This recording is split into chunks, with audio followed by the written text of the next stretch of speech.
from Shinran Shonin's Hymns in Praise of Prince Shotoku. From the beginningless past down to the present, Prince Shotoku has compassionately watched over us like a father and stayed close to us like a mother. Namo Amida Butsu, Namo Amida Butsu, Namo Amida Butsu. So that poem by Shinran, I felt, could be appropriate for this weekend's observance, given that it's Father's Day here in America. And then how Prince Shotoku is often referred to as the father of Japanese Buddhism, because when he was the Prince Regent in Japan in the 6th century, he was instrumental to help introduce and establish Buddhism in Japan as a way of bringing the society together. Because apparently, according to a scholar I discussed, why Shotoku chose to adopt Buddhism for Japan, the theory is that Shotoku, who was the Prince Regent, felt that the country was divided, and he felt Buddhism would be a way of bringing the various tribes, the various separate groups together in a spirit of harmony and cooperation.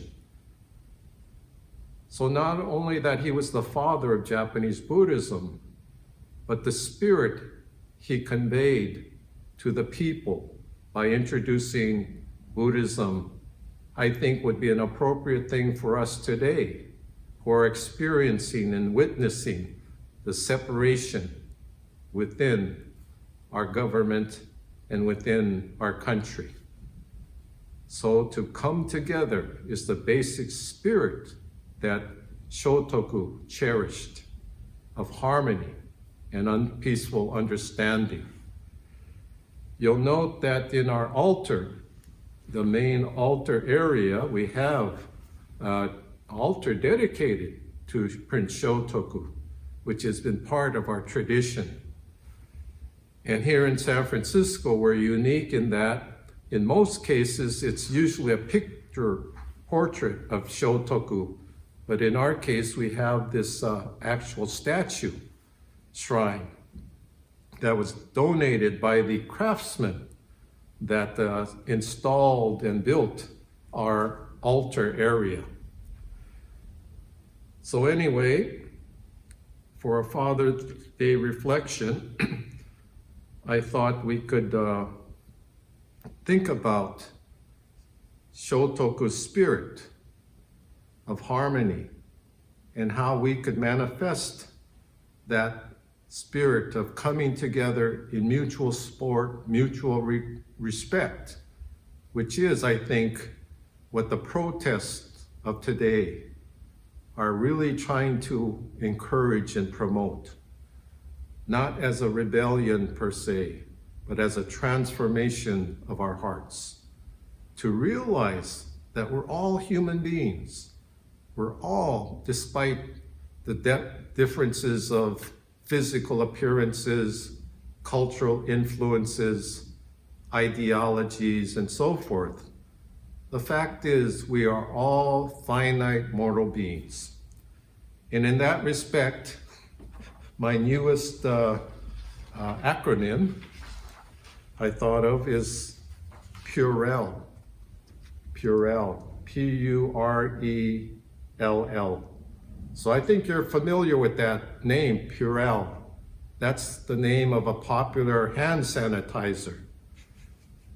So in a way, carrying this spirit of understanding of that the Nembutsu can be our spiritual sanitizer to remove or somehow clear away all of those obstructions, all of those ideas and opinions that cause separation, that cause us to judge and condemn others that don't look like us or don't think like us or what have you. So Purell, P-U-R-E-L-L. Practice understanding, realizing everyone's limited life. Okay, what I mean by that, or what I was thinking when I thought of this acronym, realizing that everyone is limited. We all have our unique karmic conditions, so to speak. We all have the kinds of influences from our past and from our environments that affect how we think and how we perceive things. So in that respect, we're fallible. We're subject to being influenced by those conditions that we've come out of. And then everyone's life is limited. We're finite, we're mortal. We don't exist forever. So to me, these are the two basic insights of the Dharma, that everything is impermanent and everything is interdependent. So we're all in this together, as now we're using the popular phrase. We're all in this together. So let's realize that we're all finite, limited, mortal beings, and thereby see the necessity, the truth of living together as harmoniously and respectfully as possible, to make our lives matter in the sense of understanding the truth of the Dharma, not as a concept or a philosophy or some kind of dogma, but as a sense of being alive together in oneness. And this, to me, is how Prince Shotoku envisioned the future of the society that he had responsibility for. And it was that vision that was inspired by the Buddha Dharma. In fact, he established and wrote a constitution that specified, let's all take refuge in the Buddha Dharma Sangha. And so that, to me, is the spirit of the father of Buddhism. And as a father, I take that as an inspiration, a model for my own way of understanding and appreciating the lives we share together in the Nembutsu. As a closing anecdote that I think I've used on many occasions in the past, reflecting upon my own father. Recently, as some of you might be aware, we've been involved in the Tsuru for Solidarity movement, which last weekend on Saturday and Sunday had a virtual gathering that brought people from all around the country together to stop and reflect and to dedicate our own social aspirations for justice, harmony, equality in America as being the descendants or some still survivors of the camp experience. And through that, I began to appreciate my parents much more deeply in hearing the stories of various people who've experienced it or who've had people explain to them what that experience was like. And I couldn't help but feel so much admiration of how that generation of Japanese in America were able to endure and persevere that humiliation, that persecution, that sense of exclusion. And it is that which inspires them today to make sure, as much as we can, that that history not be repeated. Unfortunately, we look around and see that history is being repeated with the detention of asylum seekers, immigrants from other countries, or the vilification of a religion from the Middle East, of Islam, just as 80 years ago, our parents, grandparents were persecuted and looked at suspiciously for being Buddhists. In fact, for the first time, I learned of the first person picked up by the FBI after Pearl Harbor was a Buddhist priest. And so these thoughts kind of gave me a great sense of respect and admiration for those who had to endure that, and as we've experienced, often in silence. Many of us grew up not hearing about camp per se from our parents, other than hearing them talk in social conversation about friends and acquaintances, identifying them by what their job was, what block they lived in, and talking about camp, which I didn't have a clue of as a kid. What was camp? I thought I'd go to camp eventually myself. But later on, eventually, people began to speak out, to challenge the unconstitutionality of that, the racism behind that. And therefore, we become empathetic to people in our society who are still experiencing exclusion, judgment, injustice, racism.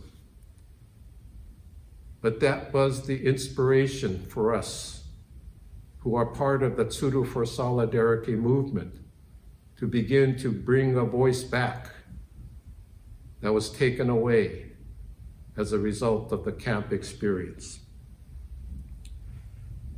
But also, I tell this story about, my dad, and I call it my pickpocket story, because it happened when I was in high school. And my recollection of that was, one night I went on a date and we went to a movie, and coming out of the movie theater, I experienced for the first time, and I guess it's the only time, of having my pocket picked. And so it was quite embarrassing, quite awkward and uncomfortable. And so the next morning, I apparently, when I was at breakfast, kind of mumbling or grumbling to my dad, saying, last night I got my pocket picked and, this and that.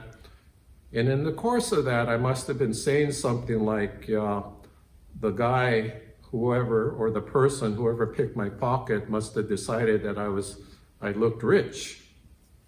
To which my dad said right away, hey, those guys, they don't care to see how rich you are. They're looking to see how stupid you are.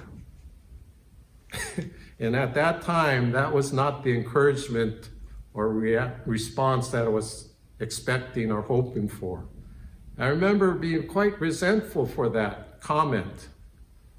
But then, much later, I think, as I began to listen to the Dharma maybe, that things started to change how I looked at things or felt and thought about things.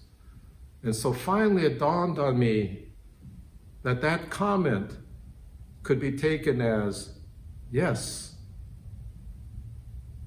you're fallible, think you're self-important, think you're so smart, yet people can take advantage of you because you're foolish. But that's why I'm your father. That's why I must take good care of you. And so that little story is how I appreciate the spirit of Amida Buddha. The sense of wisdom to see us as we are, limited, finite, but so concerned about our well-being, that the Buddha will never abandon us until we too can experience and realize liberation, and then participate in the liberation of all beings. This to me is how I see our participation in Tsuru for solidarity, in the various movements, protests, expressions of concern, is that sense of transforming the conflict into peace. And the spirit of Prince Shotoku coming alive within our current society. And with that, I'll close with a statement attributed to Prince Shotoku in his 17-article constitution, where he stated, "Harmony is to be valued and divisive behavior is to be avoided. All people are distracted by feelings of superiority and ignorant behavior, many times rules them. As a result, there are those that maintain ill will and feud with neighbors. But if these people seek to understand and turn away from ignorance, then harmony is possible. It is in friendly and sober discussion that right views will gain acceptance. If harmony is realized, then there is nothing that cannot be accomplished." In response, seek to understand, turn away from ignorance, friendly and sober discussion, harmony. Namo Amida Butsu, Namo Amida Butsu, Namo Amida Butsu, Namo Amida Butsu.